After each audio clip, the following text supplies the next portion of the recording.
Самено намайг Цэрнэрчин Авир мэд гэдэг. Би 2016 оноос хойш Nana Digital компанид бараа төгөгчээр тасралтгүй өдөөгөрт ажиллаж байна. Манай компани болохоор ажлынхаа төслийг сайжруулах, нийгмийн баталгааг хангах бодлогыг хэрэгжүүлэхэд нь би бахархдаг.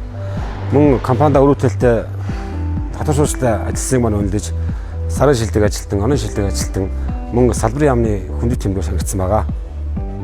Мөн энэ жил надад болохоор манай компаниас төгөөлтэй машин ховдоо шилжүүлэх эрхийг надад олгосон. Мөн бусад манай багийн төгөөгчнүүд бас энэ эрхийг бас олгосон. Цаашдаа компанида илүү татвар шууршлагтай, үр бүтээлтэй ажиллаж, илүү олон боломжуудыг хүртэж хамтдаа хөгжмөд итгэлтэй байна. Nana гэр бүл тавтаа мөрөл.